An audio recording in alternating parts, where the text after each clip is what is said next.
What is up? Welcome back. 2023-2024 NBA season previews. Today we're going to be previewing the Memphis Grizzlies, and I'm here with my Memphis Grizzlies correspondent, Jackson Lowe. What's going on, man? Dude, the NBA's back. I'm so happy. My team's not even playing, but it's cool. I'm an NBA fiend, and finally my dealer is back. He's been giving me on like the like the knockoff stuff with preseason. And I was going to say, like, it's been getting me by, but like preseason and summer league. Yeah, but it's here now, the real stuff. You're right, and I completely agree with you there. The Memphis Grizzlies, Jackson. Where's your head at? I mean, 51-31 last year. They were 11th in offense, third in defense. Steven Adams, unfortunately, is out for the season with the knee injury. Ja Morant is suspended for the first 25 games. But, like, where are you at least as of right now, October 24th, with the Memphis Grizzlies? Yeah. So I'm in a pretty good space with where Memphis is right now. I'm pretty okay. Obviously, it's not – the season is finally starting, but it's already off to a bad start for Memphis. It started off with a bad start in the summer, like you said, Ja getting a 25-game suspension. And then, of course, the unfortunate news of Steven Adams going to miss the entire season. And I uploaded a YouTube short about it, and I briefly mentioned it in another post that I did about some trade targets for Memphis to try to go and upgrade at a big man. I love Xavier Tillman, but his size, which he can't really help, is like his biggest weakness. And Memphis needs to go out and they need to find someone with some size. They'll probably end up just signing someone, off the couch or whatever, but I fully would rather them see they've got the assets to go get an actual good NBA big man that's on like maybe a last year of their deal, 2 years left on their deal. So that's something I would just personally like to see. But in all honesty, I'm in a good spot with them, like I said, because you bring in Marcus Smart, you let Dillon Brooks go, you bring in Marcus Smart, who I think is an upgrade. And I also said this, and I've said this in the past, it's one of those weird scenarios where it's almost like a perfect trade all around, because it ended up working out in the end for Boston, getting rid of Marcus Smart because they go out and trade for Drew Holiday, who can be seen as an upgrade over Marcus Smart, but Marcus Smart's an upgrade over Dillon Brooks for Memphis. Yep. So is a really weird situation, and weird how, again, one of those rare trades where it's not necessarily one-sided and it kind of works out for all parties involved. And then, of course, bringing in a veteran backup point guard in Derrick Rose, who honestly I think is going to be, fulfill that Ja-like role, because, when Ja comes into the league, who's everyone comparing his game to? It's Derrick Rose, and Derrick Rose still plays like Derrick Rose always has. He's just, obviously he's lost maybe 2 or 3 steps athletically and can't finish as athletically as Ja can, but I think he's going to be able to essentially slide in, and he's going to feel sort of like what Ja would feel like, just with that second unit. But again, man, I don't see why everyone is kind of just like taking the step back with Memphis all of a sudden. Like let me take that back. I guess I do understand it, because they're missing Ja and the impact of Steven Adams that I think the casual fan doesn't understand the impact that he has. But they have shown in the past that they can win. You talked about they won 51 games last year. They played 29 of those 51 or 29 games out of 82 last season with their main 3 core. So Jaren, Bane, and Ja. And then, of course, Adams misses pretty much the back end of the season, also leading into the playoffs. He's like, is he going to play? Is he not going to play? Who really knows with that? So it's unfortunate, because we've never gotten to see this team fully healthy, and when fully healthy, they're top 10 offensively and defensively in the league. But I think they're still in a good headspace going into this season. I don't disagree. To play devil's advocate for 1 second, I do want to pick your brain on losing Tyus Jones. Because, I mean, he was a very important part. And the reasons, I mean, like, you probably seen the discourse. If you follow the NBA, you probably have seen the discourse that the Grizzlies were better without Ja at certain times than with them. Just from like an impact standpoint, Tyus Jones was involved in the Kristaps Porzingis Marcus Smart trade. He got sent to Washington, but like, do you think, I mean, because Marcus is kind of like a replacement in 2 sense. Like, he's a replacement for Brooks for what he could provide defensively at the point of attack. But he's also a replacement for Tyus Jones. Marcus Smart's very much improved as a playmaker and as a distributor over the last several years when he was in Boston. So it's like, where are you at with that? Like, how big of a loss do you think that will be relative to Smart coming in, replacing both Brooks and Jones in a weird kind of unique way? Yeah, obviously it is a big loss. Jones, for a few years now, I think even before he got to Memphis, was leading the league in assist to turnover ratio. Mhm. And it was great when he was in there starting over for Ja, because first off, his production would skyrocket. He'd have starter like numbers from points, assists, everything. Efficiency was there with him, and of course, taking care of the basketball. But I think why he was able to function is because the offense essentially kind of changed. It wasn't a jaw oriented offense anymore. Mhm. It was an everyone else. It was the other kind of 3 or 4 guys besides Steven Adams when he was healthy and Tyus. So it was a heavy focus on Bane and Jaren, and that's when they were having some of their best games. That's when Bane was averaging 25 points a game at one point for about a 20, 25, close to 30 game stretch before he also goes down with an injury, which again has just kind of been the story Yep. of these Memphis Grizzlies over the past 3 years. It's just the injuries piling up and not everyone being available. But I do think, like you said, Smart has expanded his repertoire. He's definitely a lot better of a facilitator and a playmaker than he was previously under Mhm. previous, Boston regimes. But then also the bringing in of someone like a Derrick Rose. Obviously, his legs may not be healthy for a full 82 games, but Memphis has kind of worked with some of the other players on that. David Roddy, Zaire Williams, even Luke Kennard and Desmond Bane have been used in a facilitator or essentially that point guard role.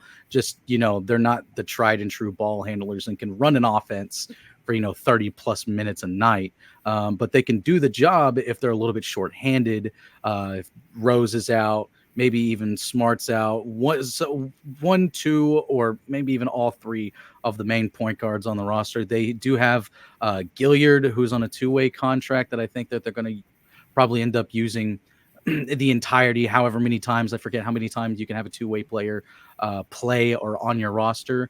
Or 50 games. 50 games? Okay. 50 games. So, and then they're not eligible for the playoffs, but yeah. I think it's 50 games off the top of my head. So I could easily see with him just being literally 30 minutes away in South Haven, Mississippi, him being readily available for games that Smart's going to be out with, because he's been dealing a little bit with some injuries this preseason. And of course, with Rose not being, the spring chicken that he used to be, 9-10 years ago, however long he's been in the league. But yeah, no, again, it's a big loss, but I think Memphis has done a pretty decent job with covering their bases for what they did lose.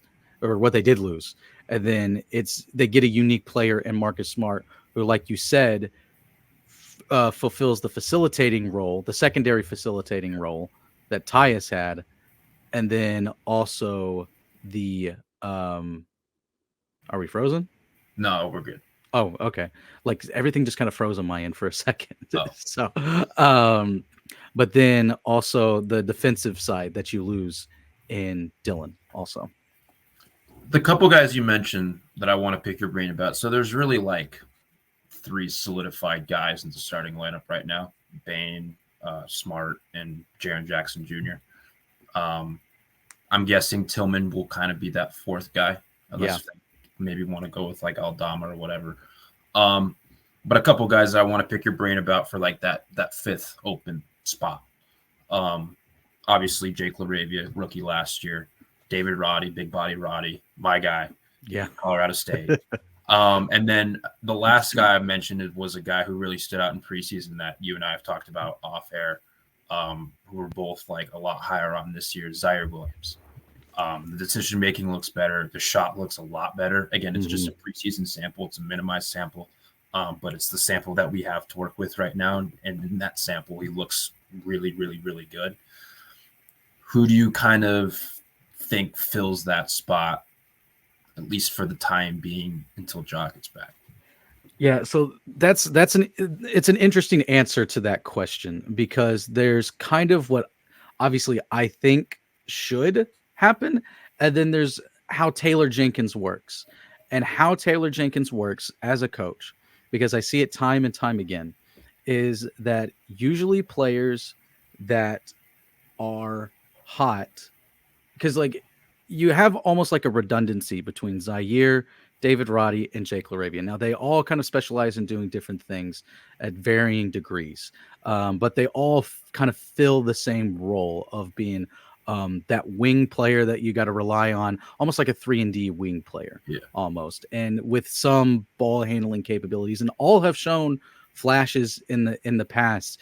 But what happens is one of them gets injured, one of them has a rough start. The other one sits on the bench for, and I'm not joking, does not see a minute of playing time for 6, 7, 8 games in a row, and then gets inserted into the lineup, has a great game, and now he's the one that's getting those rotational minutes. And so in my post, I kind of went with, or my season preview, the actual post, which go read it, vendettasportsmedia.com. I think that Zaire should be the 5th starter until Ja gets back.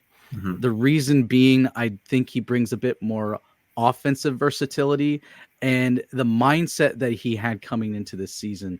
He's backing up the words. He basically said that no one on this team has worked harder than I have this off season. And by the way, Memphis has like a doc, like always has like a docu-series. It's called Beyond Grit and Grind that they do throughout the season, and they've been doing the preseason stuff. And Zaire, he's 185, I think, so he's still very small frame. Bro was deadlifting 405 pounds, and he's a fairly small frame dude. So, and I remember because everyone that I'm friends with on Twitter or X, whatever you want to call it now, everyone was talking in our big group chat like, man, he wasn't lying maybe about no one else putting in more work this offseason than him. And it's showing. He looks more confident. He's healthy. That was his big problem last year, was he wasn't healthy for most of the season, and times that he did play, he was essentially practically playing through injuries. He's trying to get his way back into the rotation, and it's hard to build up confidence in yourself and a rhythm when that's happening. But I am excited for Zaire. I think his capabilities of scoring at all 3 levels is higher than what Roddy and LaRavia are currently, but that doesn't mean that I don't like LaRavia or Roddy. I love Roddy also. As a rookie last year, played vital minutes in the playoffs, and he showed out. He earned his stripes, and he had to earn them fairly early on too, because I want to say, because of injuries again last year, Roddy as a rookie had to step in, and he was guarding Luka Doncic in like his 2nd or 3rd game in the NBA. And you're going from Colorado State to one of the top 5 players in the NBA. And it's like, all right, he's your job. Stop him. Yeah. So he earned his stripes last year. And LaRavia is probably going to be the odd man out, which I hate that, because I do think LaRavia has that ability to, again, be another solid wing shooter and wing player for Memphis. But I think he's more of the odd man out compared to Roddy and Zaire. But I think Zaire should get the nod for that 5th starter. And then when Ja does come back, you just move him out and plug, like kind of move everyone down. Like Bane or Smart kind of played this hybrid 2-3 combo. Then Ja's back at the number 1. Yeah, no, I'm completely with you there. One other thing I want to touch on before we get to like where do you think, like, your prediction for the season?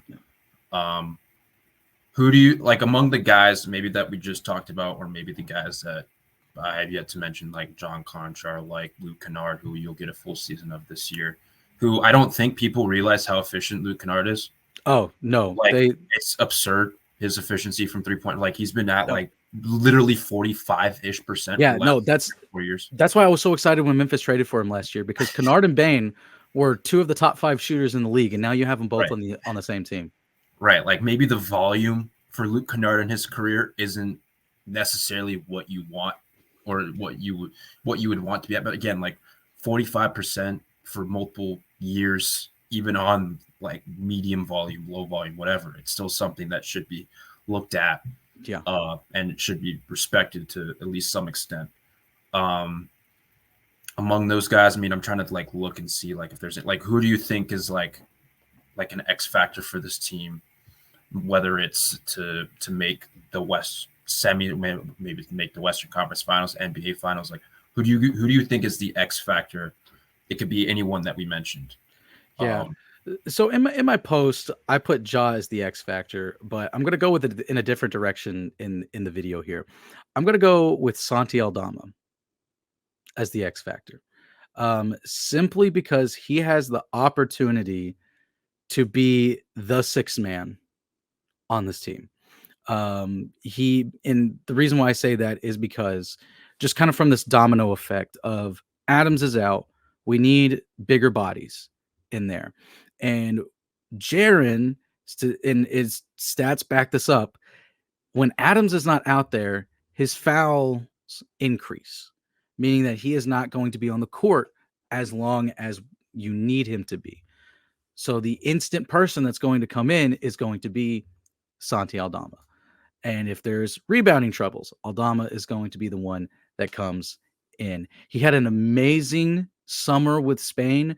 I think he really grew into himself as a basketball player. And I think he will be able to carry that over and essentially be, again, like one of the go-to guys off the bench, along with Luke Kennard, as we've already talked about. And eventually, when we do get to a fully healthy team outside of Steven Adams, Zaire, I think those three guys are going to be immensely big off of the bench. But I think Aldama has this rare opportunity to be what we would consider as, the sixth guy in the rotation. He's one of the earliest guys that's going to come in and make an impact, and where when you take your starters out, Aldama isn't going to be the reason why Memphis is losing a step in the game. Yeah, no, that's definitely a good pick. Averaged 9 a game last year, 5 rebounds, 47% from the floor, 35% from deep. He was kind of that hybrid 4 and 5 that you're kind of talking about. He's now entering his third season where he really, again, now in lieu of the Steven Adams injury, could make a huge impact in that rotation, especially if there's any like foul trouble with Jaren or whatever. Season predictions, Jackson, where do you see this team at? And then I'll give mine. Yeah. So their over under right now is 45.5 wins. I think they hit the over on that. Again, Ja being out is nothing new. He's missed significant time to injury in the past. So I think they easily hit that over. And then as far as where they finish at in the Western Conference, I don't see them finishing lower than 4th in the West. Just from the fact that obviously when you look at just a pure straight talent wise on paper, people might not think that Memphis can keep up with the Suns, with the Nuggets, which I mean, the Nuggets are just an entire beast altogether. But I don't see too many teams that have the same cohesion that this team does. They've been through this dance before. The attitude coming into the season is a lot different from the previous 2 years. The previous 2 years, it was we're good hoopers and we know it, and they're dancing, they're kind of being goofy a little bit. That's not the tone coming into this season. And it's not just because Dylan Brooks has decided to take his dance moves to Houston now. Okay. It's the attitude that every single one of them has. Bane even said that what we've done the last 2 years is cool, but we're trying to do something different this year. They look more serious. They look hungrier than I have ever seen them. And that's crazy to think about with a team that finished second in the Western Conference last year and has only one playoff series win in 2 years.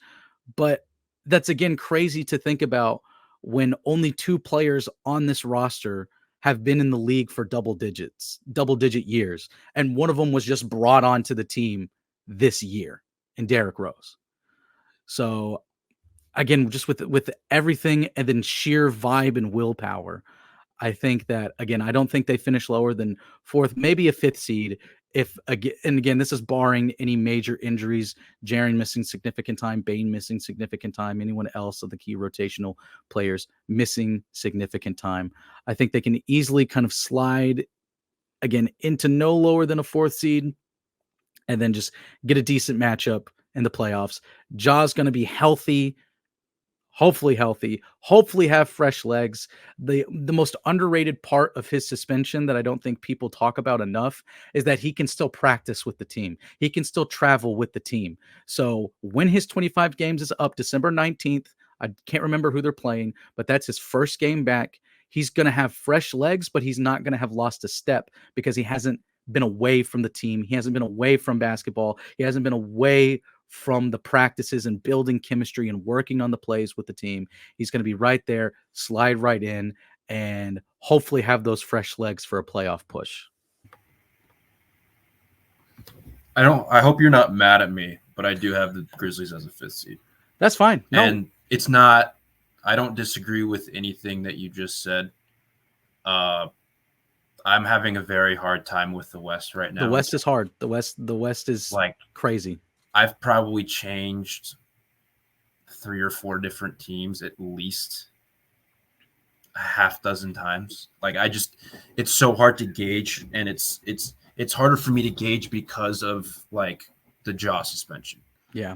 Like we do have a sample size, a reasonable sample size of him being out and them playing well. But like, how is it going to look with Marcus Smart versus Tyus Jones? How is that? I mean, again, we talked about it a little bit earlier. I think Marcus Smart will make an impact, but where like, and it also, I haven't looked at like the schedule for the 25 games. I can't gauge on whether it's difficult or easy or whatever it is. Apologize for the background noise, by the way. There's work going on in my house, but I don't know if the audio can pick that up or not. But hey, there's a train that usually passes by my house every time. Everyone knows that. So, and like, I'm not like the teams I have above Memphis right now. I have Denver 1. I have the Lakers 2, which I think I'm more bullish on the Lakers than the consensus, and a lot of people are bullish on the Lakers. I just really like their team. No, I'm not saying that just because Gabe Vincent's on it, even though it's probably 75% of my reasoning. I had a difficult time gauging the Suns. I have a difficult time gauging the Warriors, who I have worries about defensively. Please go check out that Warriors season preview. Germani and I did that yesterday. The Thunder, I think, are going to be like a good team. I have I have a little bit of a trouble gauging the Pelicans and the Clippers. And I do say that because I also bet both their over-unders. I bet the over on the Pelicans and the under on the Clippers, but I'm still trying to like 100% gauge them. I also did bet the under on the Memphis Grizzlies after the Adams news. I don't know. There's a variance of outcomes with Memphis that like I could see them like if it would it surprise me if they were a top 3 seed, top 2 seed? Absolutely not. But would it also surprise me if they were 5th or 6th? No, it wouldn't. And that's just because that's more not a testament to them as a team. It's just a testament to the West. And like, there's so many teams that I could pencil in for 1 through 6, 1 through 7, 1 through 8 in any combination. Yeah. Like, I don't even think Denver's safe at the top of the West. And they're a team that I like a lot. And they're one of the more repeatable champions that we've had in recent memory outside of those Warriors teams. But it's like, I'm having a hard time gauge, at least in the regular season, how this is all going to shape out, because there were plenty of teams in the West that did get better and do have questions with, like, again, the Pelicans. Is Zion and Ingram going to be healthy? Will Kawhi and Paul George be healthy in Los Angeles? How much is Shea going to take a leap? How is Chet Holmgren going to impact? Is he going to be worth 3-4 wins? How is Chris Paul going to affect the Warriors, and how is that going to diversify them? Like, there's just so many questions that I have, and I have the Grizzlies 5th. I don't feel good about it. Listen, and again, the West is usually like this, where Something as small as 3 games could be the difference between second place and fifth place, sixth place even. 4 or 5 games could be the difference between second place and you're a play-in team. Yeah. And you're knocking on the door on that 40. Like the Grizzlies could hit right at 45 wins and be a 7th, 8th seed. Exactly. And it's like 45 wins is not a terrible season at all. But it's like that's just how good the West is. I think I remember it was quite a few years ago looking at a picture of the Western Conference standings, and it was like 1 through 7 were 60 and 50 win teams. You're a 50 win team and you're a 7th seed. That's crazy. That's nuts. That's nuts. Like I vaguely remember that, but that's just crazy. And it's just like even if they are the 5th seed, it's going to be similar, I think, to last year in the respect that it's going to be like within a few games. Like it's not going to be some big gap because it's like Memphis was behind Denver by like 2 games or whatever. Mm-hmm. And then there wasn't a big gap between like seeds like 3 through 11 or whatever it was. Like it was like a I'm just making this up on the spot to give people an idea, but it was like a half dozen games. Yeah. Like it wasn't very many games at all. And so that's why there's so much variance.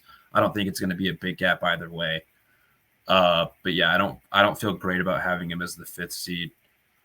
Again, they could easily be where they were at last year, and it wouldn't surprise me at all. We'll see how they start it tomorrow. Who do they? I can't remember. Who do they play tomorrow? They play the Pelicans. Ooh, it's a fun opening at home. I'm very upset because at the end of the week they play Denver, and I really wanted to go to that, and I can't go. Oh, so could see the champs right then and there. I saw them last year though, so it's cool. The one NBA game I went to last year was Nuggets Lakers in crypto, and that was it was dope. It was dope. It was in like December. It was the game that Anthony Davis got hurt, which was unfortunate, but it was still pretty dope. Do you have any final thoughts? Go Grizz. Go Grizz. Thank y'all for watching.